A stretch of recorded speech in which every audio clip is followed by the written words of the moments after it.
Hello, how are you doing? I hope you're great. And as you see on my PC, it's something I have some issue for install. I will see what is, uh, but it's not, it's download error.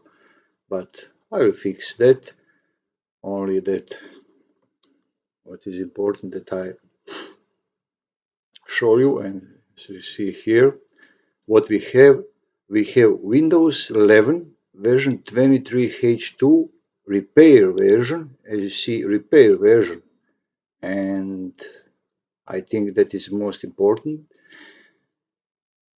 And we have update for Windows 11 version 22H2 for 64 base KGB 402357. And I think because I use, as you see, I don't know why it's on my PC 22H2, but I think they are the same for download for and 22 and 23, and that's what I think it's downloading this because I'm on my 23H2, and you'll see on my WinRAR. Let's see, it's the last KB build number as you see now here, 22631.3672 is the latest build on the Windows 11. What I'm think that is, and no, what I'm thinking, but it is, I'm sure, the latest version. What is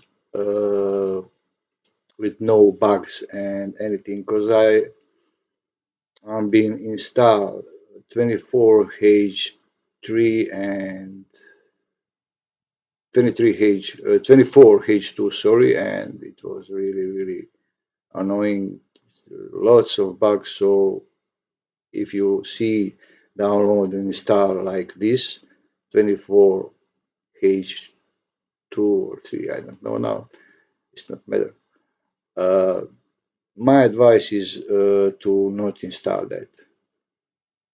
Stay on this version and check this update. Of course, it's a repair version, so it must be lots of fixes. What is because it's repair version. Of course, we think that will repair something, bugs or something on this version what we have, and it's May. I think May released in May. So and security intelligence update that it's not matter. It's only go to software distribution and empty your software distribution Windows, go to C for drive and the Windows and find software distribution and on the download and check that and delete all the dead files and go to fix update if troubleshoot and it will be solved. So guys, sorry on my English today. I was something for busy and now I'm going to sit on my PC a little bit, and so my English is not stable, and but okay, you'll see now. So this, and I'll copy and go see if it's out, if it's out, what is new, what is changed. So if you are not, I will record what is new, what is changed. So if you are not, please subscribe and click the bell icon to see my other videos or when it came out. So guys, thanks for watching and bye.